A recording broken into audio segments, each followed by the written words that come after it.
నాథ సర్వలోకేశ్వర, చెప్పు గౌరీ, నీ మోము నా విషాద ఛాయలకు కారణమేమిటి? అలజడి కాదు ప్రభు, అంతులేని వేదన. అదుగో కింద భూలోకంలో మీ సృష్టిలోని మానవులను చూస్తున్నాను. వారు నిరంతరం ఏదో ఒక దుఃఖంతో, భయంతో, అశాంతితో సతమతమవుతున్నారు. క్షణికమైన సుఖాల కోసం జీవితాంతం పాకులాడుతూ చివరికి విషాదంలో మునిగిపోతున్నారు. నిజమే దేవి. స్వామి, వారందరూ మీ అంశస్వరూపులే కదా? పార్వతి, ఆ పరబ్రహ్మతత్వం వారిలోనూ ఉంది కదా, మరి వారెందుకింత అజ్ఞానంలో కూరుకుపోయారు? తాము ఎవరనే సత్యాన్ని ఎందుకు విస్మరించారు? గిరిజ, నువ్వు చూస్తున్నది వారి వర్తమాన స్థితిని మాత్రమే.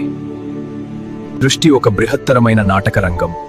జీవాత్మలు ఇక్కడ వివిధ శరీరాలను ధరించి తమ పాత్రలలో ఎంతగా లీనమయ్యారంటే ఆ పాత్రలే నిజమని భ్రమిస్తున్నారు. భ్రమణ? అవును పార్వతి, నా ఈ మాయ అనే తెర వారి జ్ఞాన నేత్రాలను కప్పివేసింది. ఎలాగైతే నిద్రలో ఉన్న మనిషికి కలలో వచ్చే కష్టసుఖాలే నిజమనిపిస్తాయో, అలాగే ఈ సంసార బంధంలో ఉన్న జీవికి ఈ జగత్తే సత్యమనిపిస్తుంది. అలానే తాను వేరు, తన శరీరం వేరు అనే విచక్షణను కోల్పోతాడు. అంటే ఈ అజ్ఞాన తిమిరం నుండి వారికి విముక్తి లేదా ప్రభు? ఆ శాశ్వత ఆనందాన్ని వారు ఎప్పటికీ పొందలేరా? ఎందుకు పొందలేరు దేవి? తప్పక పొందగలరు. కానీ సమస్య వారి అన్వేషణలో ఉంది. అన్వేషణలోనా? అవును. మానవుడు ఆనందాన్ని వెలుపల వెతుకుతున్నాడు. ధనంలో, అధికారంలో, బంధుప్రీతిలో, నశించిపోయే వస్తువులలో శాంతిని అన్వేషిస్తున్నాడు. అది ఎండమావిలో నీటిని వెతకడం వంటిది.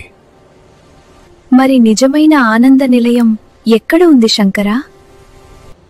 ఇక్కడ వారి హృదయాంతరాల్లోనే ఉంది.